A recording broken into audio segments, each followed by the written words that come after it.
Hello students, in this lecture video we are going to understand the revision part of biomolecules in continuation with our previous lecture. In that continuation, let us understand another part of this chapter, that is enzyme. This is the subtopic which we will discuss in today's lecture, that is enzymes. Firstly children, you should know what enzymes are, what they are doing. We have heard this term many times. So first of all, enzymes are proteins. These are made up of which biomolecule? Proteins. Proteins are made up of amino acids. So we should always remember this, that the proteins are polymer of amino acids and these proteins only make up the enzymes. What is the function of enzyme? These are biocatalysts. Biocatalyst. Catalyst is anything which is going to fasten a reaction. It will make a reaction fast. Bio means it is a biomolecule which is protein. So majorly enzymes are proteinaceous in nature and they will make a reaction fast. Then another important thing is, in any reaction they will not be utilized. They will be released. Enzyme is just doing the function and it will be released. Okay. Then there are certain enzymes where RNA can act as enzyme. If RNA acts as enzyme in some cases, those enzymes are referred to as ribozymes. So what are ribozymes? When RNA molecule acts as enzyme, like when you will study later on in higher classes in 12th grade, there is a process in which the RNA molecule is helping in protein synthesis. So there it is acting as a biocatalyst. So if RNA is acting as an enzyme, that particular enzyme is called as ribozyme. Let us look at some properties of enzymes now. Because enzymes are majorly made up of proteins, they are active at a certain pH and at a certain temperature. Because what happens if we just change the pH to an extreme condition, the structure of protein will change. And if we change the temperature also to higher temperature, the structure of the protein, if we talk about structure, it will change in both conditions. If we alter the pH to a greater degree and we alter temperature to a greater degree. But certain enzymes are active at high temperature also. Such enzymes are called as thermostable enzymes. Otherwise, at high temperature, what will happen? The structure of the protein will be disrupted, so the enzyme function will be disrupted. Now let us see what is the main reaction, where in the enzyme, what is happening. In the enzyme, there are certain regions in an enzyme where the substrate can bind, S, E enzyme, S substrate. So there are certain regions on the enzyme, those regions are called as active pocket or active site, where the substrate can bind and it will form a complex, first ES, then it will form EP and finally product and enzyme. Please understand over here, on the enzyme there are certain active pockets where the substrate will bind, it will join. It will form a complex, ES complex or EP complex later on when product is being formed. P stands for product. So now finally this enzyme will be released and product will be formed. Now it doesn't happen in one go. We are seeing over here in this reaction, first substrate will bind, then some transient stage will be formed and then finally product is released.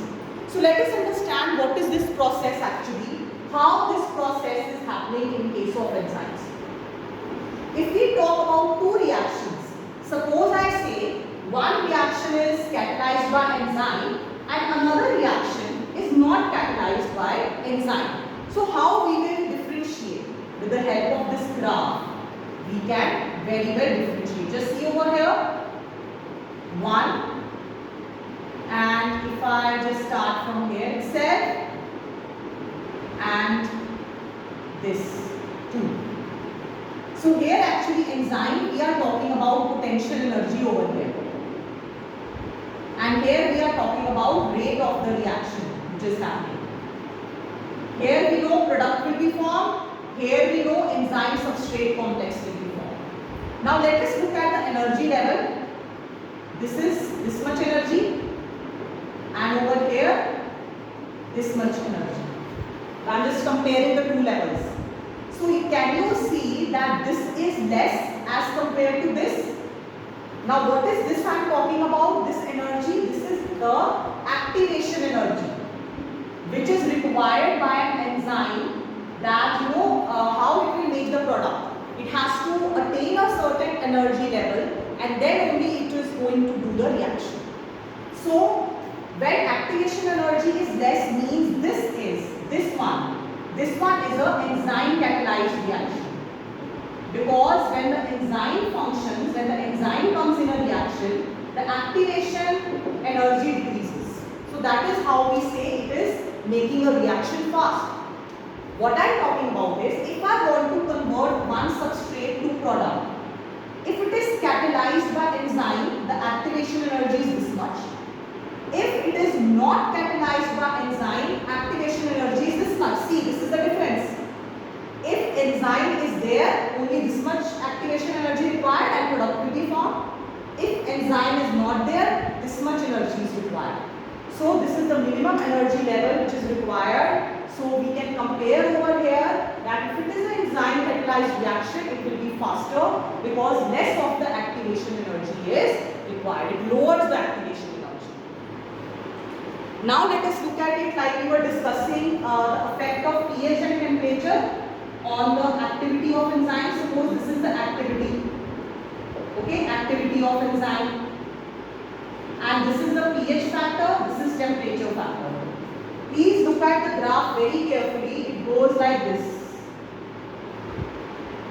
What it suggests, a bell curve or this type of a curve, what it suggests, that if the pH is increasing, activity will increase, but after a certain limit, it will decrease. Similarly over here, if temperature is increased, the activity will increase of the enzyme, but after a certain level it will decrease. Why? Because at extreme pH and extreme temperature, the rate of the enzyme activity decreases, because enzymes are nothing but proteins. Their structure will be disrupted.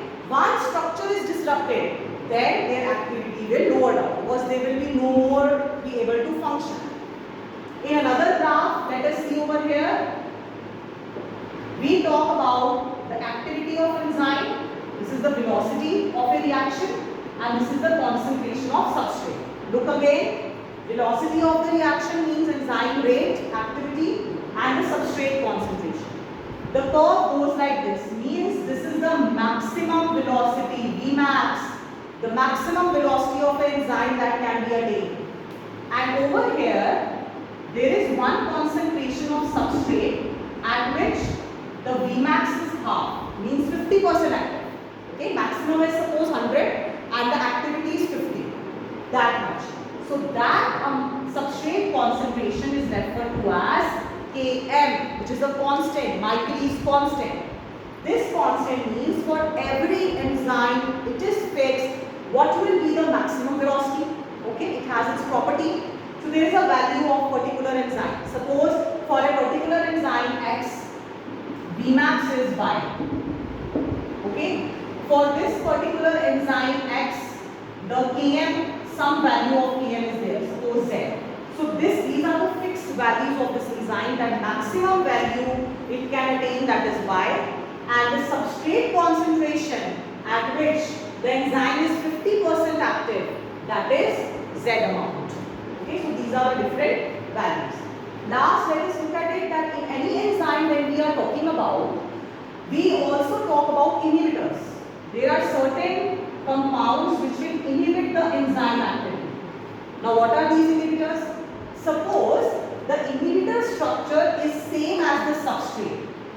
The structure of inhibitor is same as the substrate. Then that type of inhibitor will be referred to as competitive inhibitor. Because in a solution, suppose we have enzyme, we have substrate, and we have this CI, competitive inhibitor. Now both can bind to this enzyme because the structure of both are same. So that is why such an inhibitor which has the same structure as the substrate, similar, that will have a competition with this bind to the enzyme. So if the inhibitor binds, enzyme will no longer be able to bind to this particular substrate, okay, because inhibitor has already binded. Inhibitor has binded on enzyme. Now how the substrate will bind? Because there is active site. Remember we discussed that there is active site. Suppose this is the active site where the substrate can bind. But now this Ci has bounded. It has binded over here. So how this substrate will bind now? So the activity of enzyme is also inhibited in presence of inhibitors.